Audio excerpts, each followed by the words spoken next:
Us right now from Washington, Pennsylvania Senator Pat Toomey. Senator, good to see you. Thanks so much for joining us. Good morning, Maria. Thanks for having me. Your reaction to the news?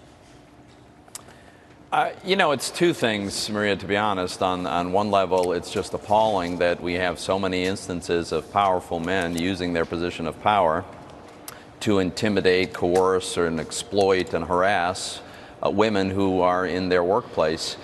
On the other hand, I'm glad that women feel they can come forward because this has to end. It's really appalling. Well, people want to know what's going on in Congress, by the way, about, paying for sexual misconduct and with taxpayer money just to shut people up. What's the story there, sir? That's completely unacceptable. I had no idea any such thing even occurred. I don't know how it could occur. But to the extent that it does, it's completely unacceptable and it has to end. So we've got to figure out how this is done so that we can prevent it from happening. So in other words, you're working on ways to end that you will not be using taxpayer money to shut people down from speaking about sexual misconduct. I will be happy to vigorously support making it impossible for somebody to use taxpayer money for purposes like that. All right, speaking of taxpayer money, Senator, we got to get to the tax story right now. Can you give us a sense of where this stands right now in terms of getting a bill to the floor for a vote this week? We had a big step forward yesterday. As you know, the Budget Committee passed our measure. This is a necessary step to bringing this to the floor, and we can do that. I think today, as early as today, we might very well have a procedural vote which will allow us to begin consideration on the Senate floor of the bill. As you may know, under the Senate rules, it'll be open to unlimited amendment. So we expect that there will be many amendments, constructive and some meant to tear the bill down. We'll have to deal with them. But I think we're on a path to getting this done. We've been meeting very long marathon meetings with the folks who've raised the genuine concerns that they have on our side.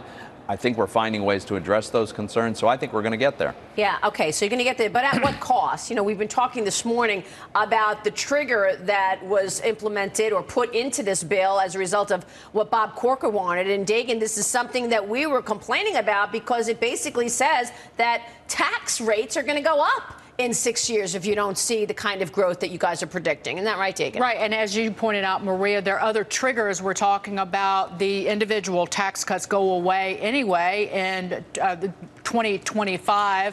There's a 10-year window on this. And 6 years out, if you have a tax increase put in place to appease the likes of Bob Corker, Congressman, what if the economy is in a recession and that's the reason revenue declines? Would you vote for something that has this tax increase trigger in it? So the bill that came out of the Senate Finance Committee, on which I sit, did not have any triggers. I don't like the idea of putting in triggers based on revenue, but I like the idea of passing legislation. And so we've got a provision that we're going to work out the details. It'll take a look 6 years from now and determine whether or not we are at the revenue projections that we are making today based on the current policy of the federal government. I certainly hope and I believe we'll be exceeding those revenue levels, in which case no change happens. If, however, the revenue is below the target, then we will have to implement at that point, 7 years from now, some kind of tax increase that'll generate a certain amount of revenue over the next 10 years. I don't think this is optimal, but look, there's lots in this bill that I don't think is optimal. Getting the corporate rate to 20%, fixing our international system, a big discount for pass-throughs, lowering rates for middle-income folks. There's an awful lot that's good in the bill. Senator, go ahead, Bob. Thank you. So moving a little to the left side here, just two questions. I'd be curious where you stand. Where do you stand on the CHIP program, and where do you stand on DACA? Are you supportive of proceeding on the Children's Insurance Program as well as the Dreamers Act? I think there's overwhelming support. We'll restore CHIP at some point soon. I think in most states, I think the clock runs out in January sometime. I think it'll probably happen in December. On DACA, I think it's a little bit complicated. I think there are other aspects that we ought to deal with if we are going to, which I suspect we will. I think we all feel very sympathetic to folks who were brought to this country as young children, for instance.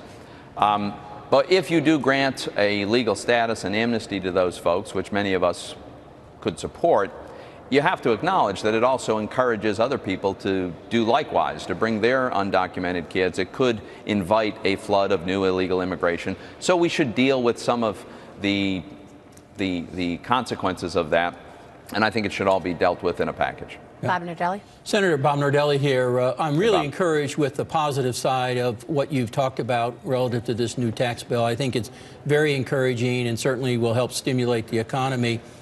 And it's going to require a vote on party line for sure. I think you would agree with that. I just don't understand, and I'm sure a lot of the public out there doesn't understand why a senator would throw something in, a wrench, to try and derail this thing, and then is not even going to be in the Senate to live up to what he's proposed. Well, okay, I think you're alluding to my colleague Senator Corker on this. In fairness to Senator Corker, I think he always wanted to get to yes. I think he's always wanted to be able to support this. He supports very much the pro-growth provisions on the business side.